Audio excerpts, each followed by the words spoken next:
This time on Werner's Whirligigs, we're going to start putting the truck back together. Finally. We're going to put on the oil pan and the front timing cover and the air tubes and the crank position sensor and the fan and the serpentine belt and some other things. It's not going to run, but it's going to be close. So stick around. I want you all to remember that I'm just another yokel who's not educated nor a professional in what I'm doing here, and it's possible that if you rely on this video, you, your project, or the both of you might end up as a smoldering hunk of hammered dog shit. Please use common sense, be careful, and always protect your ears, eyes, face, body, and hands when doing this type of work. With that, let's keep on trucking. This video may contain peanuts. Welcome to Werner's Whirligigs, or welcome back if you've been here before. I'm Werner, and before we jump into the projects today, there's just a couple of things I'd like to touch on briefly. The first order of business is to say hello to two young viewers.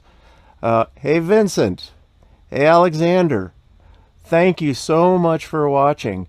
Your dad told me that you enjoy watching the show, and I have to tell you that I just think that's so cool.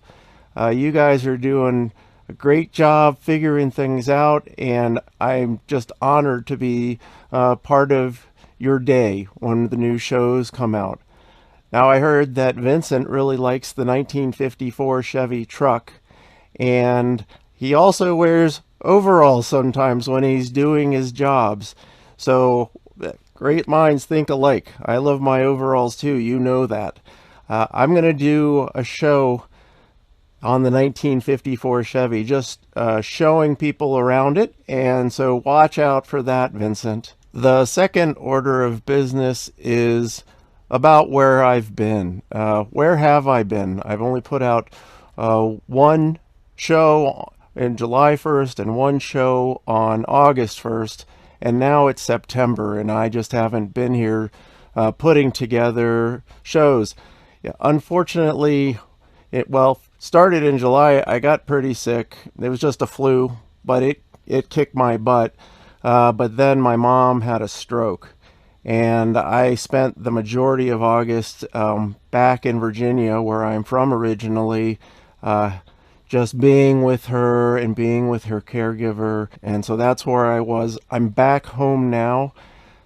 I have a feeling I'm going to be going back. She's getting better, but I think she's still going to need my help. So my schedule might be a little bit off and on this fall, but look, I love making videos because that means I'm doing projects, so I'm going to keep doing them, but please forgive me if there's a pause between episodes. I think I've said enough already about what this episode is going to be about, so let's go ahead and jump in and start with the oil pan. Well, it's time to install the oil pan now back onto the truck, and I opened up this Hylomar that I'm going to use to make a better gasket seal between the oil pan and the engine. And when I opened it, it just started blurting out, and probably 2 or 3 inches of it just blurted onto the top. So I've already started putting it here on the surface. The idea about Hylomar is that it stays tacky forever. There's no setting time. It is a non-setting formula. You can use it with or without a gasket, and I'm going to use it with the gasket that I have. I'm just a little bit nervous, to be honest. My truck wasn't leaking oil really onto the ground, but when I was under there was a lot of oil on the underside of the truck. You know, I don't know if it was the oil pan, maybe it was the front cover, maybe I think the tappet covers could leak. I'm not changing that gasket. Or maybe it was the oil cooler. I'm not sure, but I just decided that, given what a pain in the butt it is to remove this oil pan, I only want to do this once. So I decided that I would use Hylomar along with a gasket to make sure that the surface, the contacting surface, prevented oil from leaving. So the way this is applied, you basically you can do it several ways. You can squirt on a bead and then press the two parts together, and then some people say then remove it, separate the two surfaces and let it air dry until this becomes tacky, because it's kind of like toothpaste when you first squirt it out. Other people say they dab it on and they put a bead on it, or a thin bead, and then they rub it around until there's a thin amount all over the surfaces here. And I think that's what we're going to do. I'm just going to do a little bit at a time. See what it's like right now when it comes out. It looks like toothpaste, and it's not very tacky at all. But after just a minute or two, it sets up like this. But again, it's non-setting, which means that it's not going to harden. And one reason that's good is that I guess the problem that you run into with PVC or silicone gasket maker is that it hardens, and if it finds its way into the oil system, that a little blob of it could block up an oil passage and starve the engine for oil. And so this stuff just never sets. It stays soft. I mean, I guess I could still see this stuff actually somehow maybe getting into an oil passage and blotting it up. I don't know. But that's the lure. That's what they say. So why don't I be quiet for a little bit and just seal, put this stuff on, and then we'll just run this all in fast forward.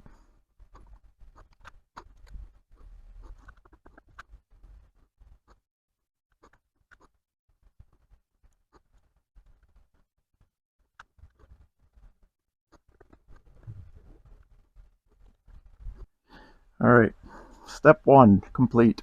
Step 2, now we're going to lay the gasket on here.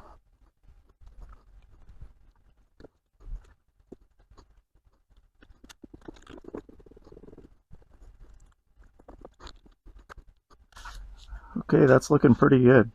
Now for the other side of the gasket here, where it mates up to the truck, to the crankcase, I could either put it on the engine side or on the gasket side. I think I'm going to put it on the gasket side, just because my line of sight to the crankcase is not perfect out there. I've got to look. Well, we've got the cross member there, the front axle, and a few other things that are in the way. And I feel like I might do a better job getting this on here smoothly and evenly if I just do it right here on this surface where I can see and look, rather than trying to lay on my back and see under poor lighting conditions. Well, the lighting conditions aren't that poor because I have lighting, but still, this just seems easier. So I'm going to do it this way.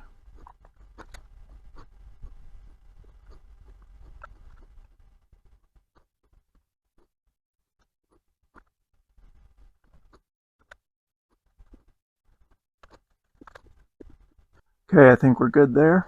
So I've gathered my things. We have the oil pickup here, which we're going to have to leave it in the oil pan, put the oil pan in place, but then let the oil pan hang about 2 inches below where it needs to be fastened. Then come up in here and install the oil pickup, 2 bolts here and the 2 bolts over here, and then we can put this gasket surface into place. We've got 36 of these bolts here, or screws, I'm sorry, they're screws, around the perimeter of the oil pan. All right, let's head out to the truck. Filming started out well with the camera at the front of the engine, but it went downhill from there, so allow me to describe some of the highlights.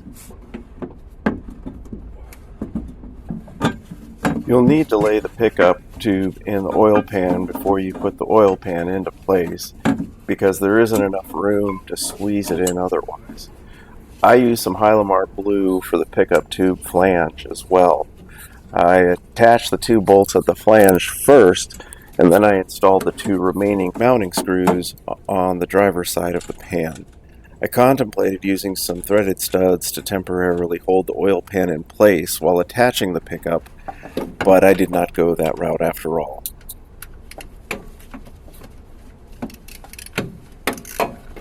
After the pickup tube was torqued to spec, I ended up applying Hylomar to the bottom of the crankcase.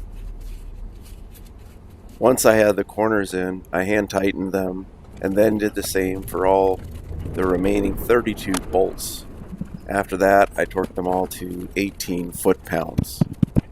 In all, I'd say the worst thing about doing this job was trying to capture it on camera.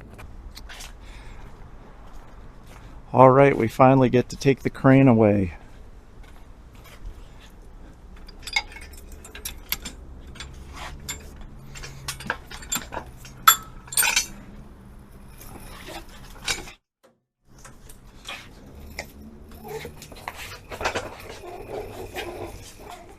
All right, now we're going to just finish cleaning up the timing case cover. We've already got a new seal. We've already got the new seal in here. So really, and the surface has already been cleaned. I've cleaned this whole thing, but I just want to wipe it down with acetone one last time, just to get any stuff that's on it that you know, it's been sitting here on my shop desk for, oh, I don't know, couple of weeks at least. So just want to wipe off any last little pieces of yuck that might have gotten on there. And we're going to give this the same treatment with the Hylomar.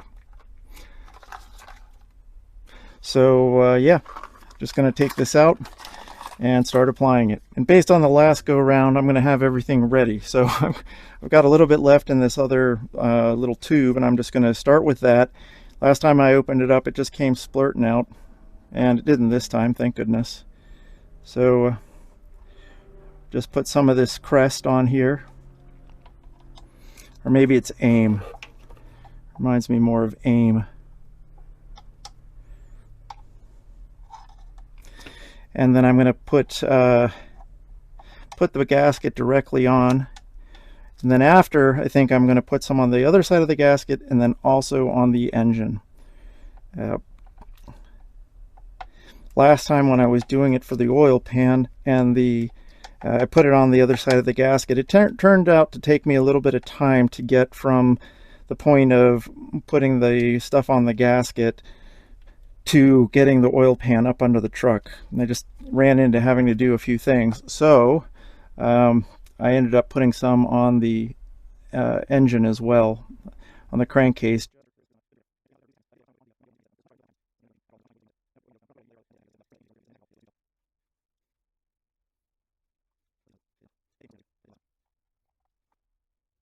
And in terms of quantity, yeah, this is a 100-gram tube, I believe.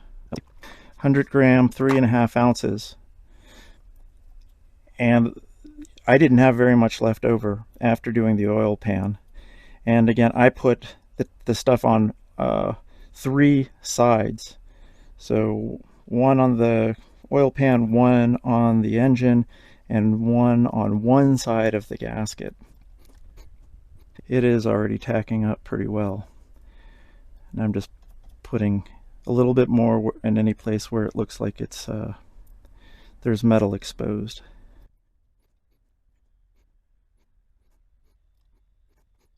So now that this is tacked up, let's I'm going to go ahead and put the gasket on here. Well, it looks like I lost a little bit of video footage as I was patting the gasket into place, but you didn't miss anything exciting. So we've moved out here now to the truck, and I'm just making a final wipe down on the metal surface on the truck, on the engine, on the timing case here that we have. So I'm just using acetone to get all the edges and make sure they're all clean. I've already done this, but it's been a few weeks. All right, that's clean. We're going to do this just the same. Try not to use too much. It just started globbing out when I took the lid off of the container. the lid off of the tube. I just want to put a thin layer on here since I've already put a thin layer on the other side. But I also want it to be consistent and get complete coverage so there's no holes in the Hylomar coverage.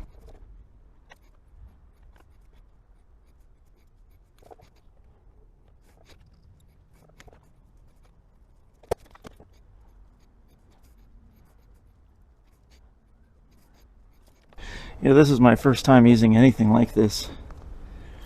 Never used PVC or whatever that stuff is, or silicone gasket maker, and I could see now how a gob of it could get into the wrong place and end up in an oil gallery. You know, just it's kind of awkward putting this stuff on standing here, and my finger slips and it goes somewhere where I didn't want to and I don't notice, and then there's a blob sitting there, and then we close it all up and that blob finds its way into a place where it shouldn't be. Yeah, that wouldn't be good.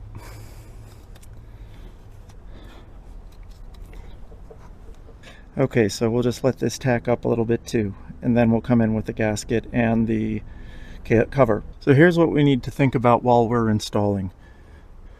The very first and most important thing is to get the seal onto the nose of the crankshaft and get that square. So we'll mount this without any screws installed, of course, because you couldn't do it the other way. And then once we make sure that is floating nicely on the nose, then we're going to go ahead and line up all the screw holes and start putting them in. We want that seal to be floating perfectly on the crankshaft nose so that it can do its job. If it's torqued to one side or the other a little bit, then it's not going to do as good of a job of sealing. We also still have the mounting sleeve inside of the cover here, inside of the seal. So when we install this on, that sleeve is going to slip over the crankshaft first, and then we're going to push it on, and then it should pop out the back side. And it did. Let's see, let's get it over there. It still can move around a little bit, which is nice. All right, so I'm going to start some bolts at opposite ends.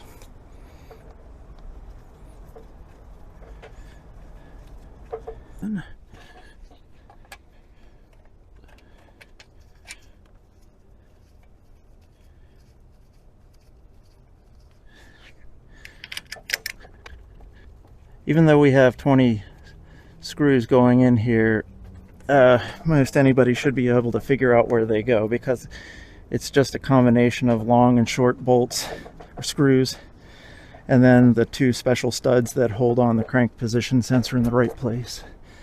So it's not too difficult to figure out where everything goes. So when you feed it in, you only want, maybe half an inch sticking out. If there's more than that sticking out, that means you've got a bolt that is too long. See how far this one sticks out? That's too long.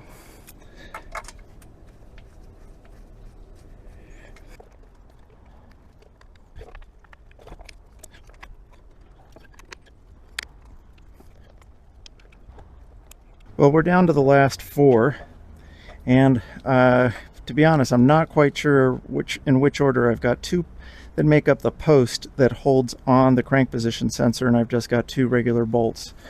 So I'm pretty sure the crank position sensor mounts something like this here. It wouldn't make sense here, it wouldn't make sense here. It's got to be down here. And so this is where the posts have to be, and therefore these 2 are going to be regular screws. So let's see, I think this is a shorty.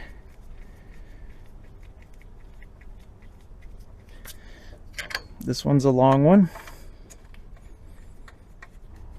This is that one, the long one. Make sure when you're doing this, the flange is facing towards the cover. All of these 2 posts have you know, sort of like a nut there, and it has a flange on it, and the flange is supposed to, the widest part is supposed to face towards the cover. And it's not confusing on this one, but on this other one, here, let me show you. On this other one, see, I mean, it's close enough that it could look, you might get confused about which end goes in, but you know, this flange here is, the big end is on this side, so that's the end that goes into the cover, and this side is the one that sits out.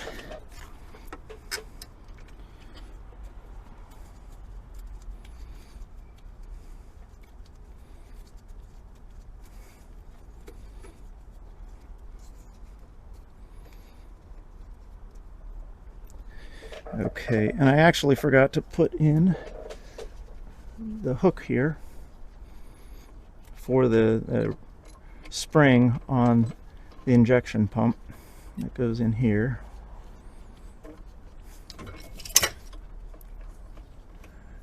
Something like this. We'll tighten it up a little bit later.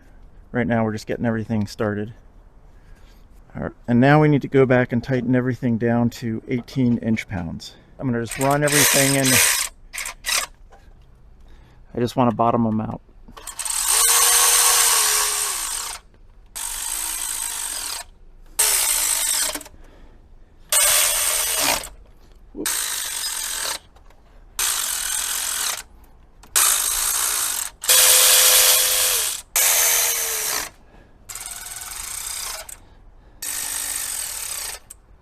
Now I get to find the missing screw. I know I counted 20, so I lost it somewhere between the workbench and here.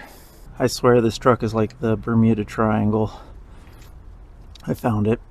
It may have even dropped in the video and I didn't notice it, but it was underneath of the jack stand. What I haven't found yet is that a few days ago I lost part of my microphone system.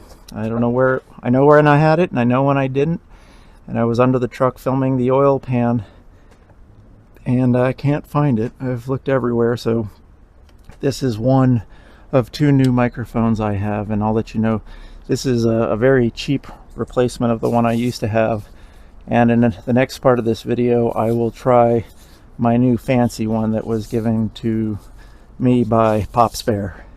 Alright, I'm just going to do a final torque now all the way around.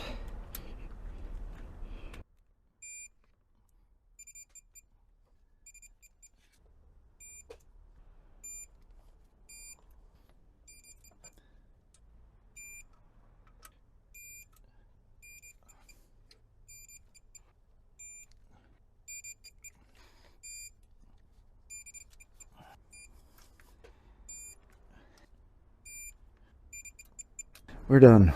We're back at it today, and I've already gone through and done some things off camera. I torqued down the engine mounting bolts and also the transmission mounting bolts. Now we're going to start working on a new project, and I'm at a point where I'm trying to decide, should I install the radiator first or should I install everything on the front of the engine first? My preference is to install everything on the front of the engine before I install the radiator, because then I'll have more room to work. I went back and I looked in the manual at the instructions to remove the radiator and install the radiator, and you don't need to move anything from the front of the engine in order to do so. Therefore, I'm just going to start putting together the front of the engine, and if it doesn't work out, you get to benefit from my mistake and not do it yourself. We're going to start putting things together by installing the vibration damper.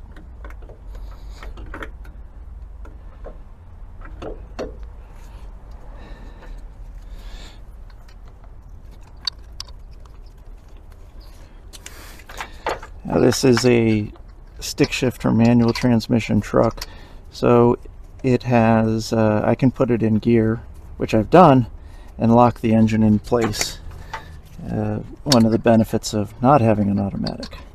So anyways, I'm going to first just tighten these down by hand, and then they need to be tightened down to 90 foot-pounds. Just confirmed that the truck is in gear and that the manual calls for 92 foot-pounds.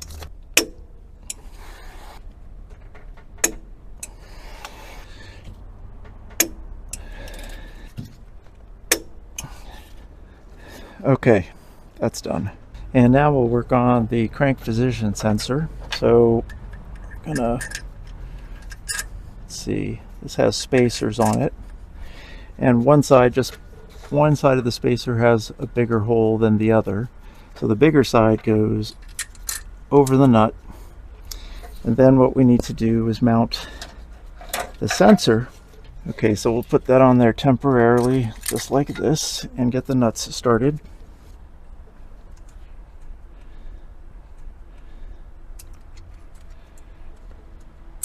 And it's getting to be that time of day where light is starting to become unavailable. So hopefully this helps. And I'm just going to tighten these nuts down just enough by hand so that they are snug. So this is the crank position sensor right here, and it, when the crankshaft turns and this the harmonic balancer spins, it can tell the RPM, etc. So we need to set the spacing between the harmonic balancer or the vibration damper and the sensor at 50 thousandths of an inch. So I've got a feeler gauge inserted in there now that is 50 thousandths of an inch, and then I'm just going to tighten this stuff down by hand for a moment, and then we'll tighten it with a wrench shortly.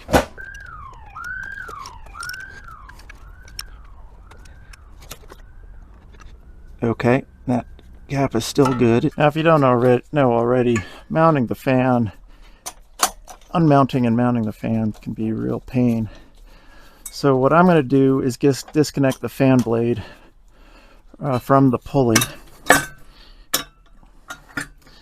And to do that, I'm going to put the fan into my vise here and clamp down on the pulley where the belts would run.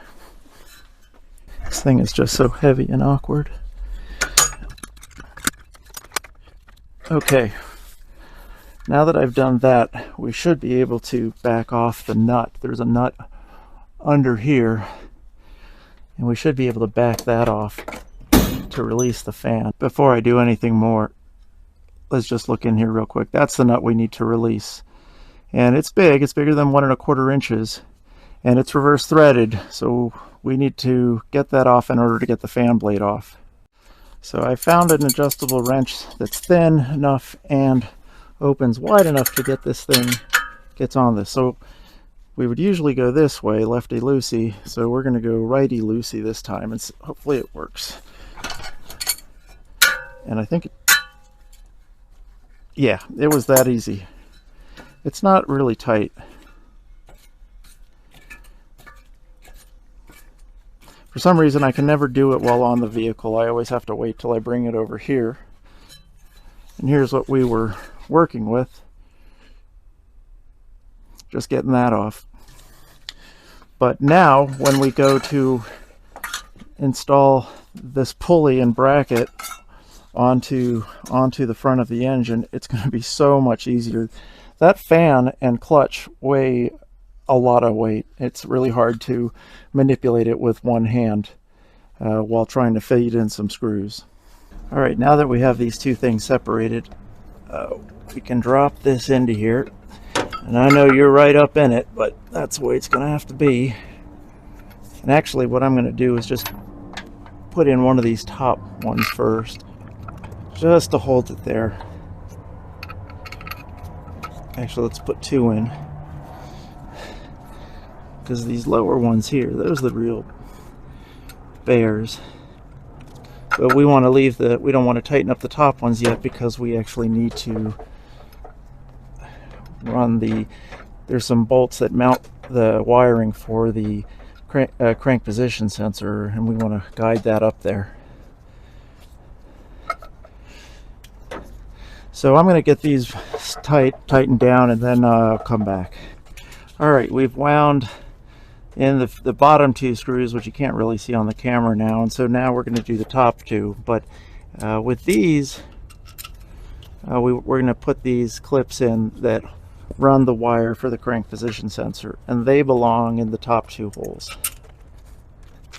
And that's a 10mm socket or open end wrench.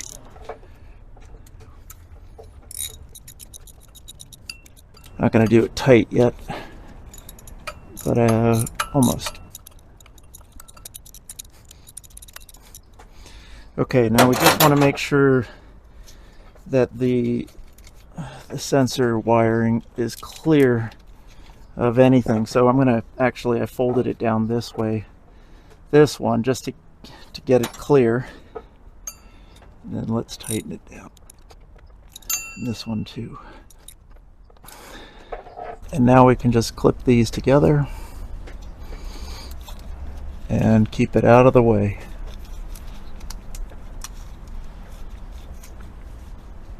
I was going to try to be all clever and show you how to mount the serpentine belt, but yeah, no, that's not going to happen. I don't think there's any way I could actually show it, but I will tell you, I'll give you a hint.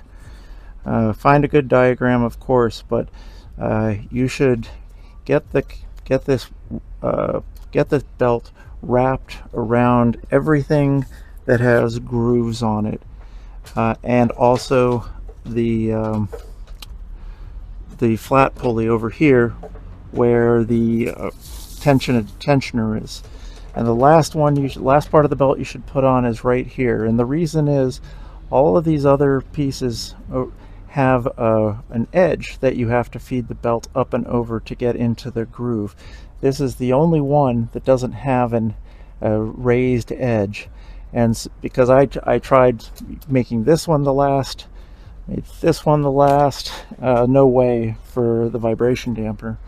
But I just couldn't push the tensioner enough to create enough room to get the belt over one of these raised edges. So do everything but the idler pulley and fold it over the idler pulley last. And now that we have these things in place, I guess we could wind the fan on. So again, we're going opposite threading, so it's going to be righty tighty, lefty loosey. So we're going lefty tighty. You know what? I'm not going to tighten it all the way until I have a little more time to think about it. Another new day is upon us, and we're going to start putting together the air lines. So right now I'm going to be feeding in the line that runs from the intercooler up to the intake. We'll get that one first, and then we'll get this one in. Easy peasy. And then we just need to tighten these things up, and I'm going to take a shortcut, and I'm going to just use my zip with an extension. Okay, we'll do this one here first, and then this second one here.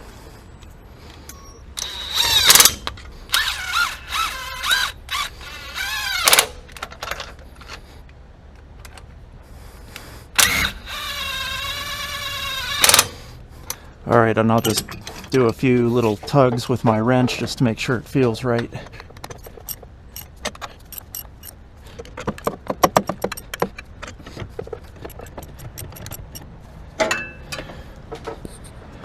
All right, there we go. The intake line is done.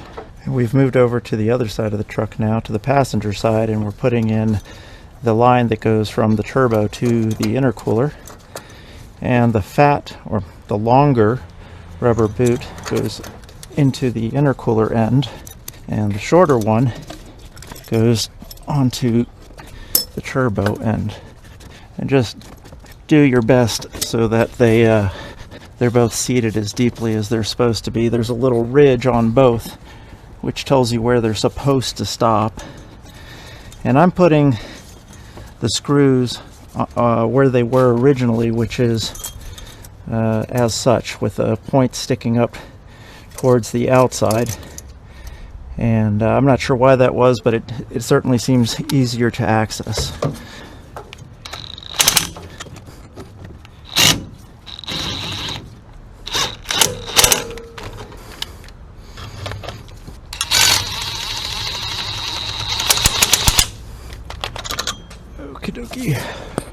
Finally. Yeah, I thought this was going to be the easy side. It certainly was the hard side. And while we're over here on this side, why don't we put in the turbo drain line where it goes back into the oil cooler. I just can't get the thread started. Maybe I did now. Yeah.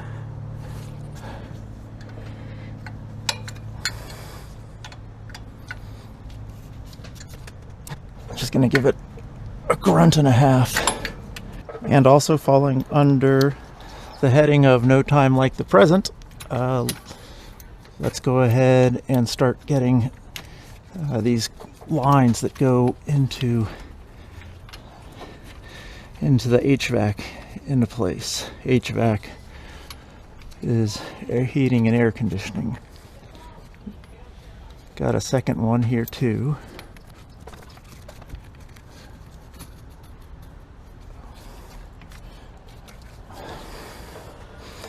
Okay, and this is a 10 millimeter. And that just screws in. Now the other one is 10 on top, 13 on the bottom. So I have to do a little contorting.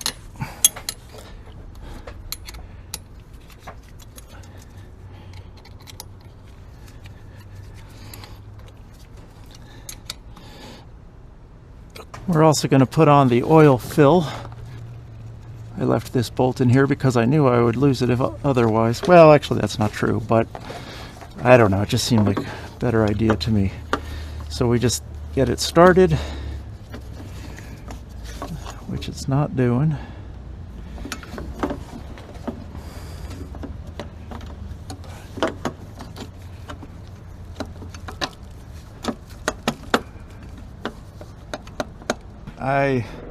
I don't remember running into this issue before, but thankfully I remembered this screws out. So hopefully now we'll have enough room. I don't even remember doing that on taking it out here though the other day.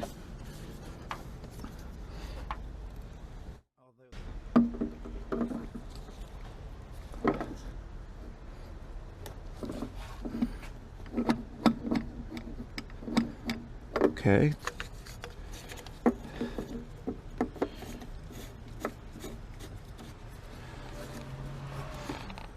Thank goodness I didn't have to pay the stupid tax.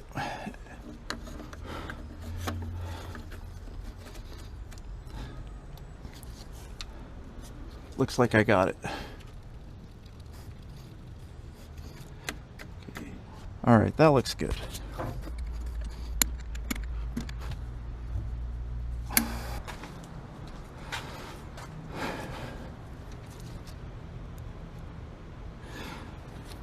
Well, you know, just about everything is closed up here. The only thing I haven't put in is the radiator and then the fan shroud.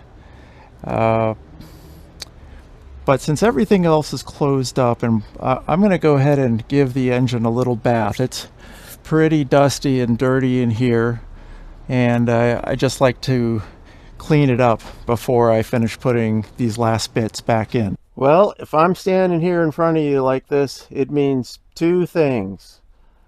First, it's the end of the video. But second, you're still watching. Thank you. You've made it this far and I really appreciate it.